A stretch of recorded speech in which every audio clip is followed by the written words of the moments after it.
Oh my. Oh, hi! Excuse me. Last time we were here, we'll put this is dangerous weapon of war away. The last time you were here, we talked about the Colt Dragoon.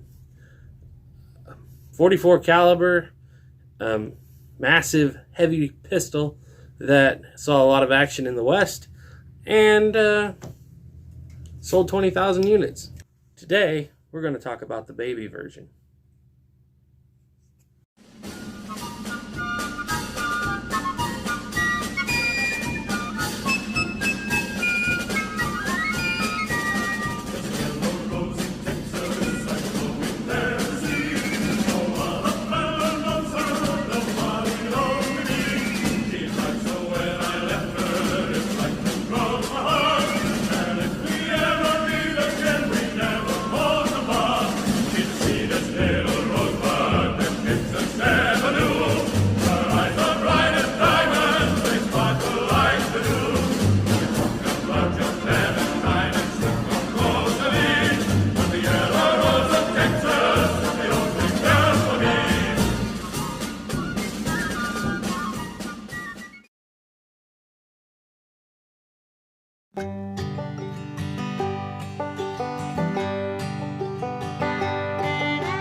Welcome back to the Histories of the Handgun of Colt. Today we're going to be talking about 3 different models of pocket pistols. So we're going to go back to 1847. Colt and Eli Whitney III make this powerful beast of a gun, this 44 caliber Walker. Make about 1,000 units. Colt breaks away from Eli Whitney III and in 1848 comes out with this, the Dragoon, a much better version of the Walker. These are mostly military guns. They're big and they're heavy. Colt wanted to find something that would satisfy the civilian market. So he did what he'd done with the Paterson. He went back to a small, pocket-sized handgun.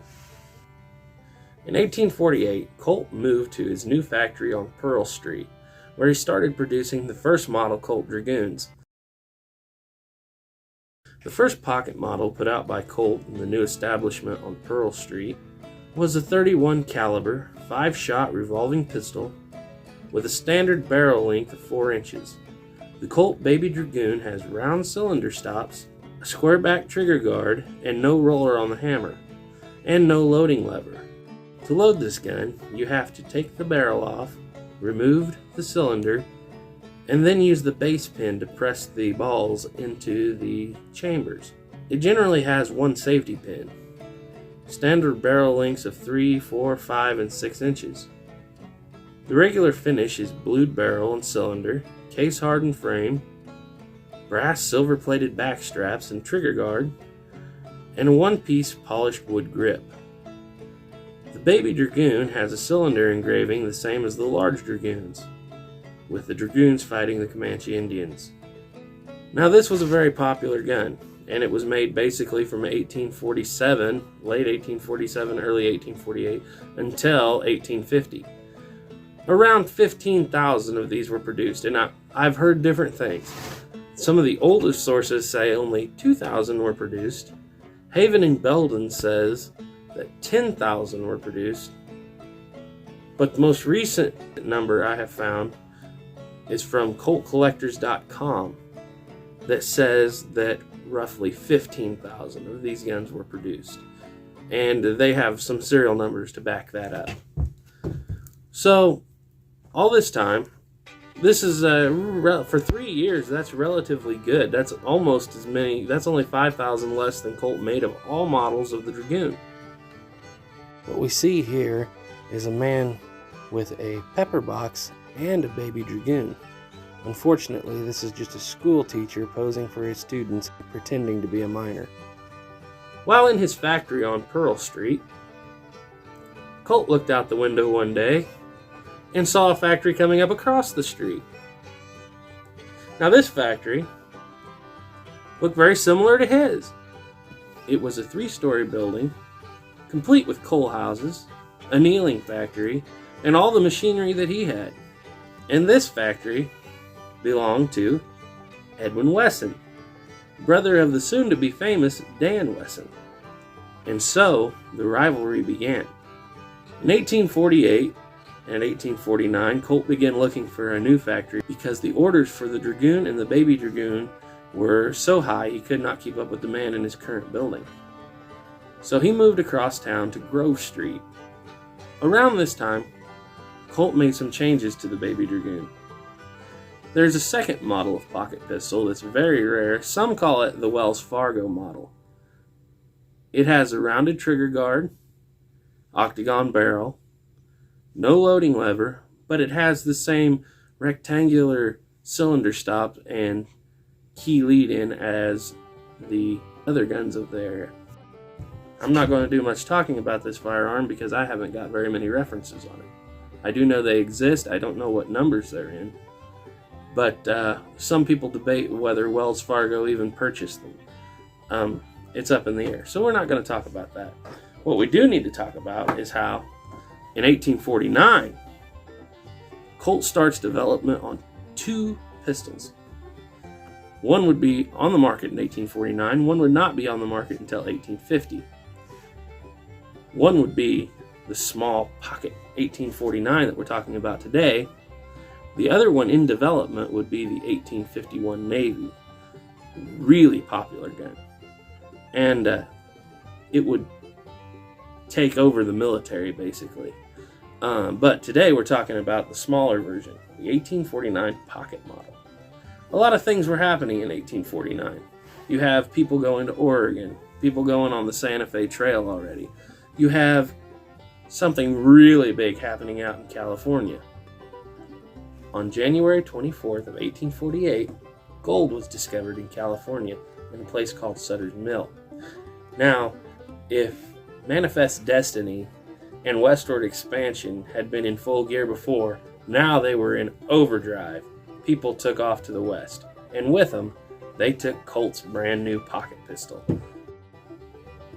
So in 1849, Colt took the most popular aspect of his baby Dragoon and modified it.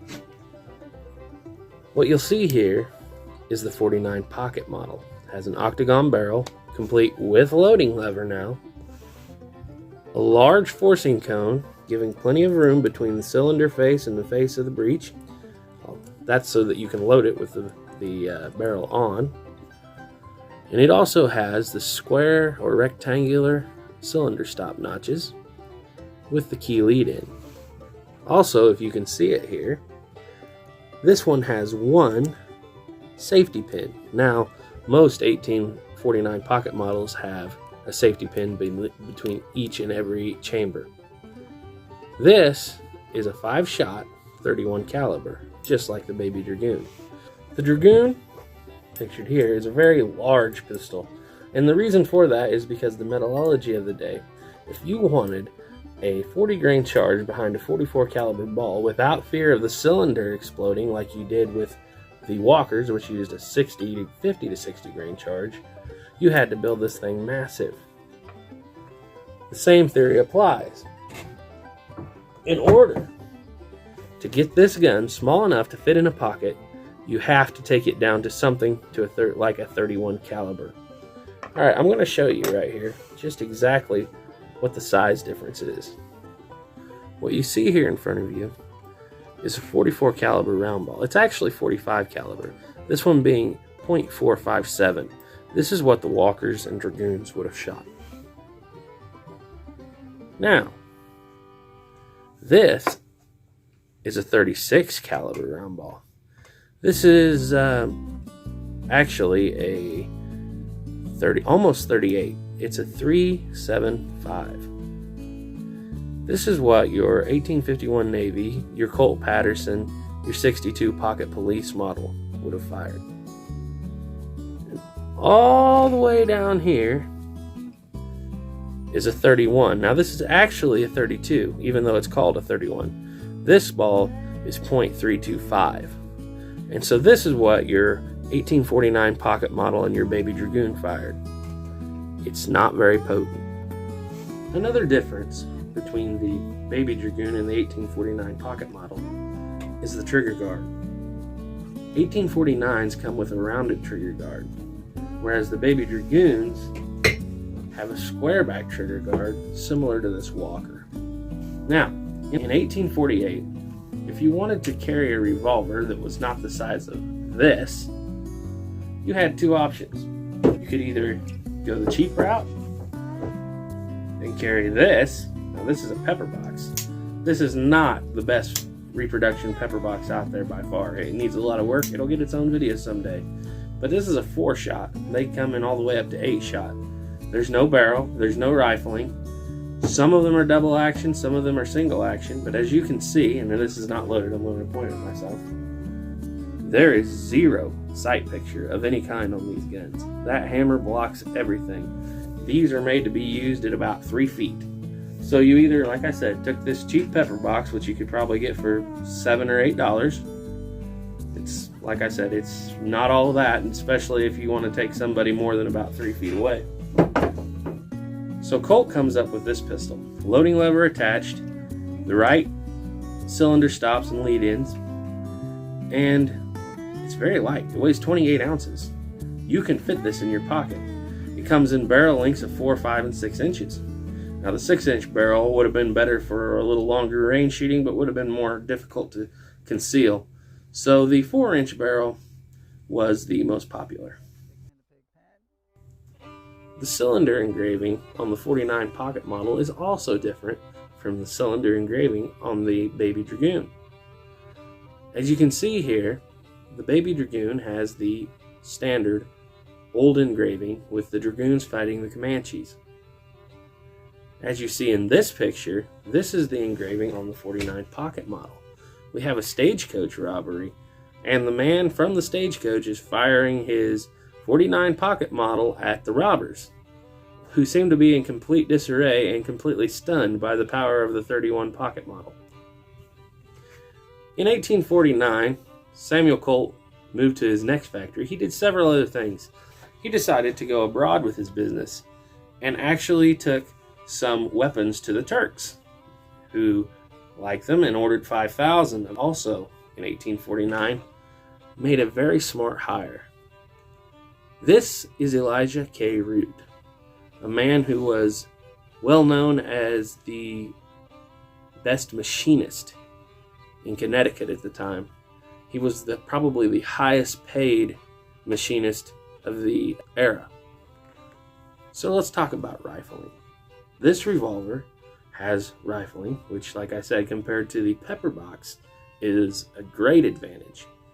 It has 7 grooves and lands, and it also has a slight left-hand twist. It does not have the gain rifling of the longer barreled guns, the Dragoons, and basically every long barrel gun that Colt would put out in the cap and ball era. But it has good rifling, and it makes it decently accurate out to about 10 yards. So this gun was sold with an accompanying bullet mold and powder flask.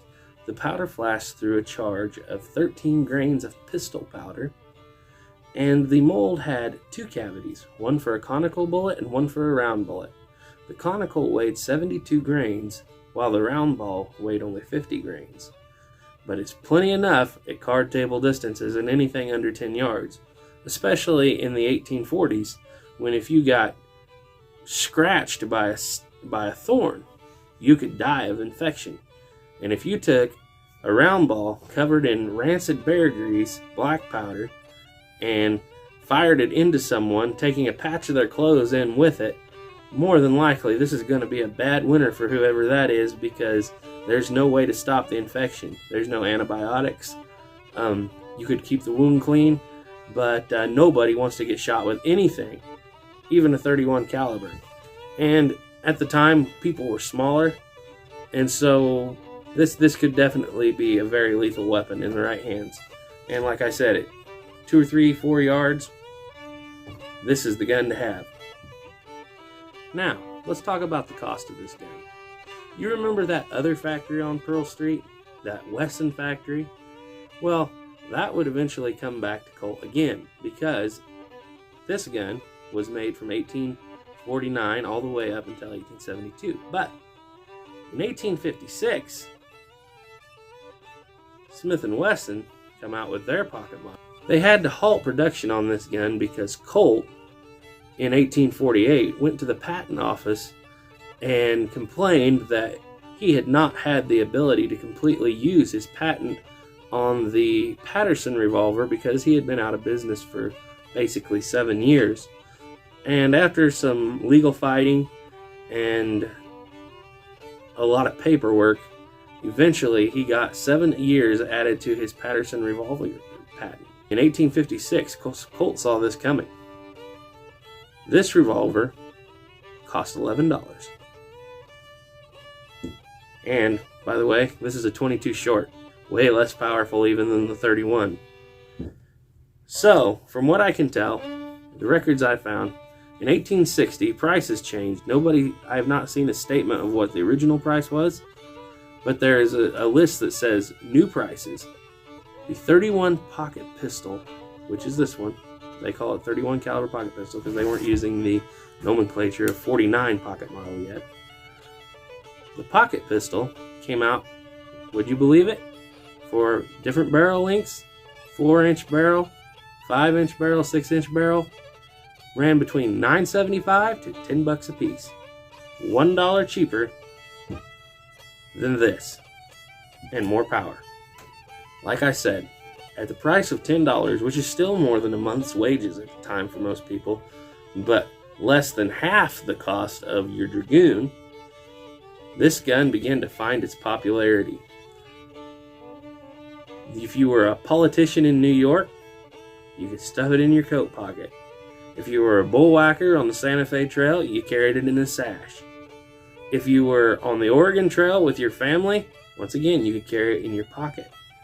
But one of the most common places you would find this is in the hand of 19th century police forces. Yes, for some reason, they went with the smallest, most least powerful revolver they could come up with. And the Baltimore police armed their men with this in, I believe, 1857. So this gun is doing well. The miners really love it. You can go out in the creek or riverbed, pan for gold, have this in your belt or your pocket. No one will ever know it's there. When the claim jumpers come upon you, you can flash it around or maybe punch a small hole in somebody if you have to. That's a very last resort. Alright, so we know that this gun was very popular with people of the 19th century. Let's see how we like it. Let's take this gun out and give it a little trial run. We're not going to be using this big flask to load with today, a normal size flask. We're going to be using instead this baby flask because it throws a 10 grain charge. And we're using 4FG, so 10 grains is enough. Pour the powder into the chamber, making sure your gun's on half cock so you can spin the cylinder. Here we're going to use a 31 caliber Wonder Wad. Place that over the top of the powder. Now we will take our .325 round ball, place it over the Wonder Wad, rotate it under the loading lever and press it home. And then we will do this 4 more times.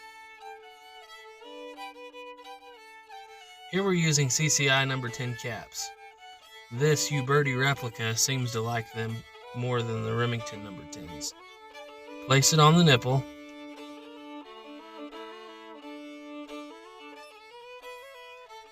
And after I get this capped, I generally like to use the plastic screwdriver handle to set the cap on tightly. Now we will do this 4 more times and then rest the hammer on the safety pin between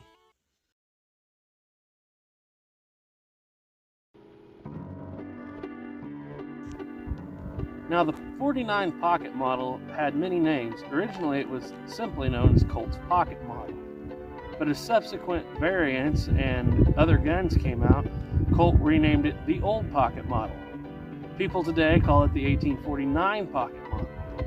Now, and some people call it the 49er. But in the Old West, it was often referred to as the gambler's fifth ace.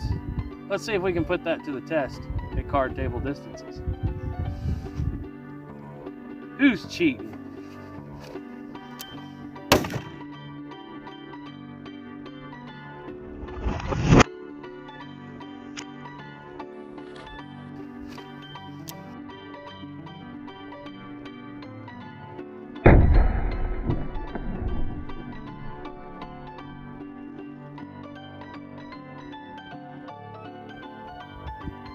Now that wasn't too impressive, was it?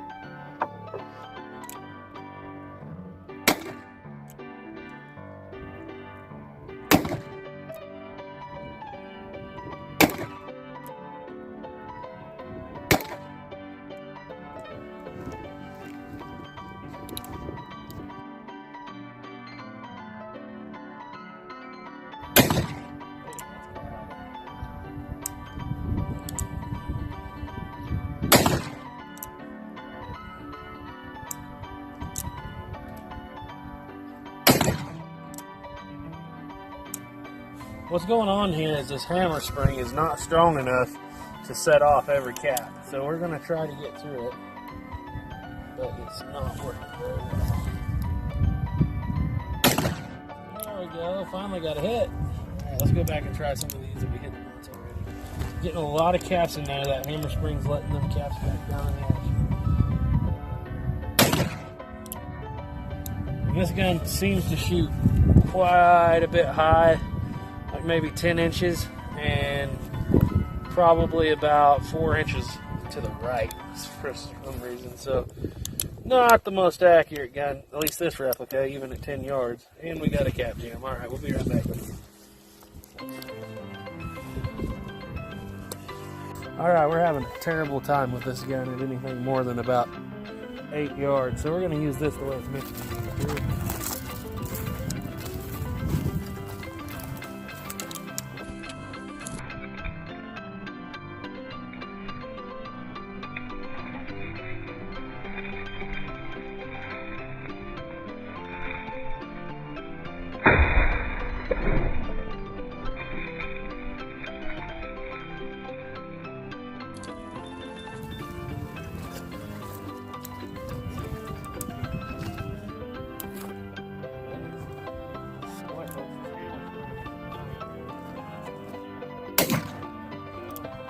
Not that weak. Can't even execute.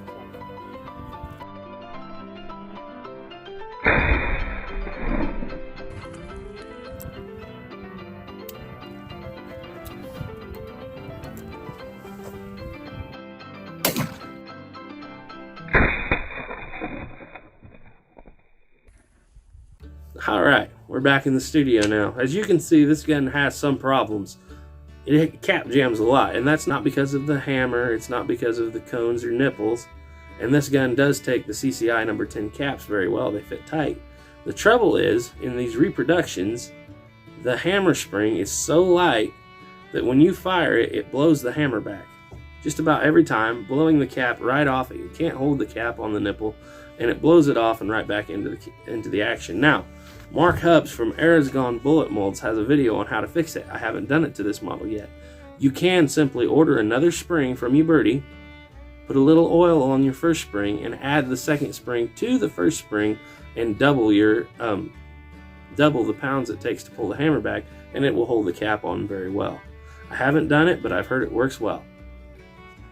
Alright, so let's have a little bit of a review. Here's the Colt Paterson, and this is the Texas model. As you'll recall, this gun and its variants, including carbines and rifles, sold about 5,000 units.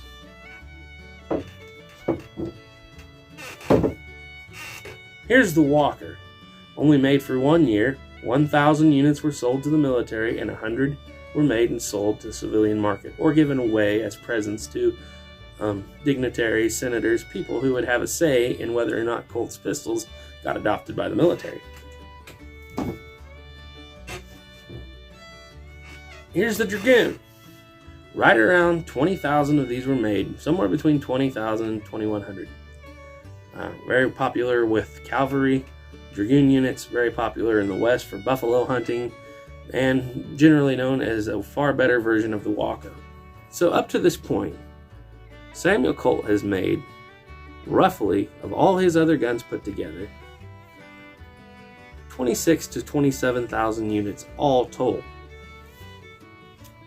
This little dude, by the end of the Civil War, where it was used very much by both sides, very popular because of its low price, even cheaper than the Smith & Wesson Model 1.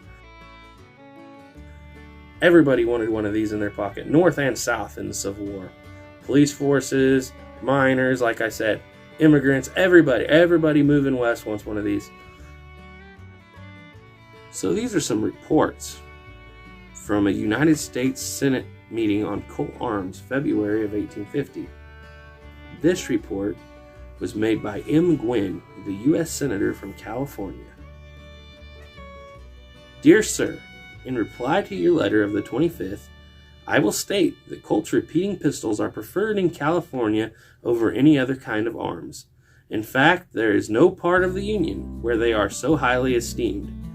Every man in that country would have one if he could get it. I am sure thousands could have been sold there during last summer.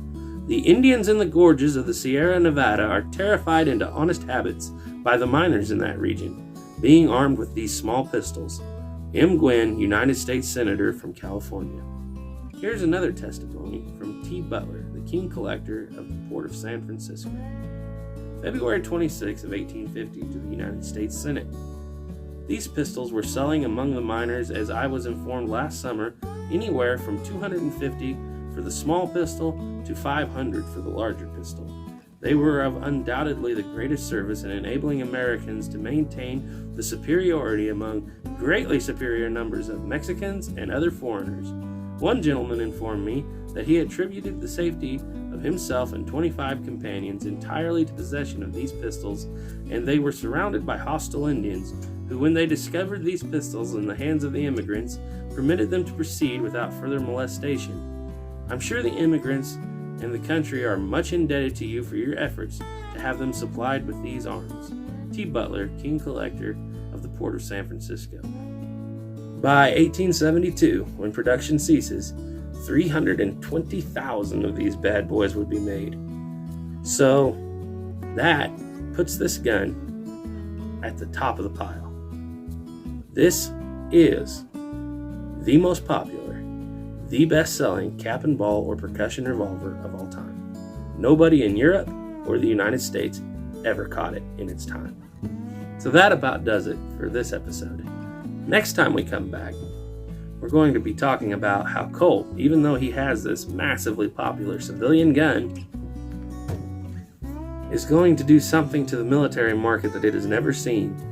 He's going to produce a handgun that is more powerful than this, powerful enough.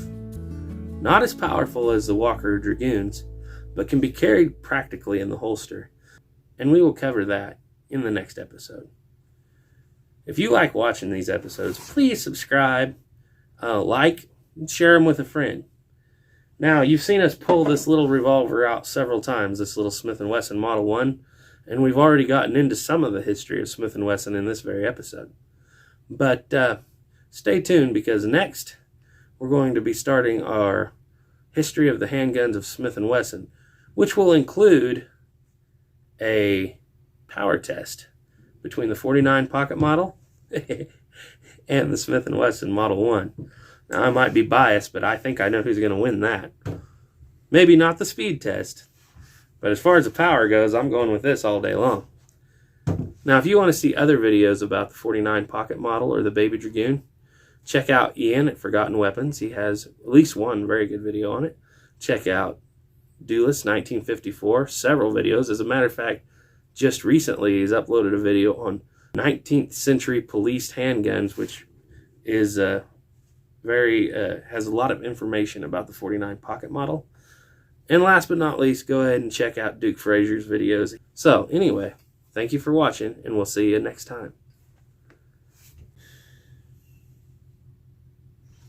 I don't know about you, but if somebody shot me with a 31 caliber, I'd be stunned by the power Yeah, of that. but there's right like there. 8 robbers, and they're going in every direction, and horses are falling, and the stage is running. It's pretty hilarious. All right.